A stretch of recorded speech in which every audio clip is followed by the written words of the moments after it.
this is my mystery object. Actually, there's 8 of them, so I kind of cheated there. And I noticed that the session was called Ancient Mystery Object Reveal. And these are not ancient at all, but collected in about 1985, which some people may feel is ancient.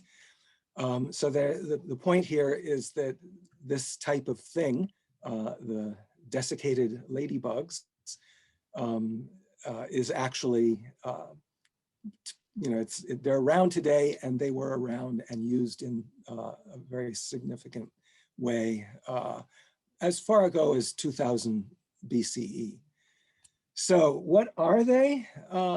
They are seeds of a plant called Abris precatorius, and they grow all over in India, perhaps other places as well. They've spread by now, but they are omnipresent. It's a weed. It's got beautiful pinnate leaves, and then they flower, and then they have these lovely red and black seeds. As you can see, just to get a bit of an orientation on the physical objects, they average about 3 millimeters in diameter, and they are approximately, I had to look at my, my sheet here, approximately a little over 1/10 of a gram. So they're quite small, and the weight is significant.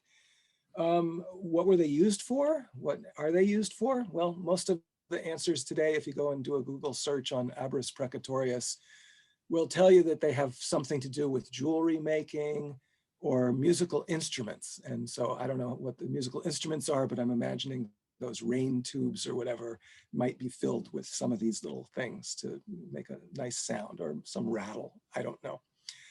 Well, no doubt that's the way they're used today by certain people, but those who are using them in jewelry should be exceedingly careful, because the Abris precatorius contains a significant amount of a deadly poison known as abrin. And so you definitely don't want to chew on them or eat them. So what were they used for in the periods that I'm interested in? They were used as the most fundamental unit of the entire weights system for Indian weights and measures.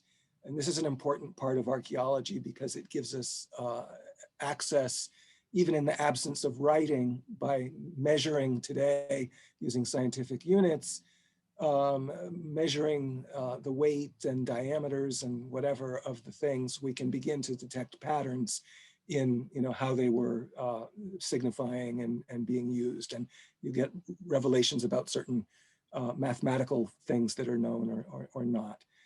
So just to give you a sense of how this worked, I won't go into the details because it's very complex, but so the little red seeds are called rati in most Indian languages, or another variety,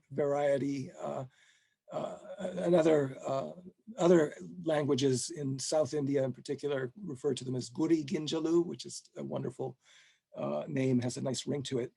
And so the rati, according to numismatic literature, which had been put together through studying treatises of mint masters and tax records and things like that, people had calculated that ideally the rati should be equivalent of 0.115 grams.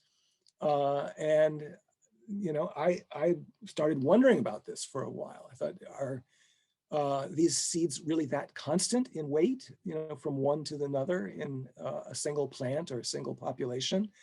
And so I decided to do a little micro experiment, and I collected several hundred rati seeds over a span of a couple years, and measured them all, weighed them all, and there's just a very, very slight variation in the weight from year to year, or just individual seed to seed.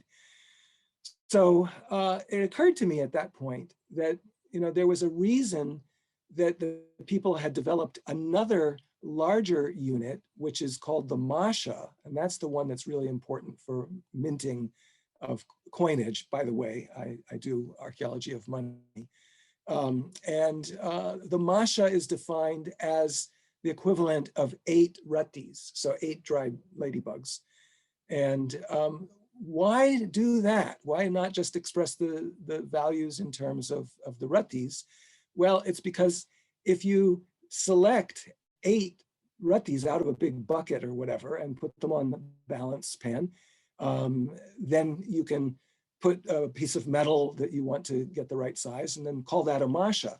So that's had, all of the variety and range of different numbers kind of smoothed out by taking a larger sample, if you can follow what I'm saying in not so many, not the clearest way, but it's a way of averaging the actual values of the seeds. And then those masha values are very consistent, and you get some very interesting patterns. But I think that's good enough. And I'll take questions too, if that's our format, or be happy to stop.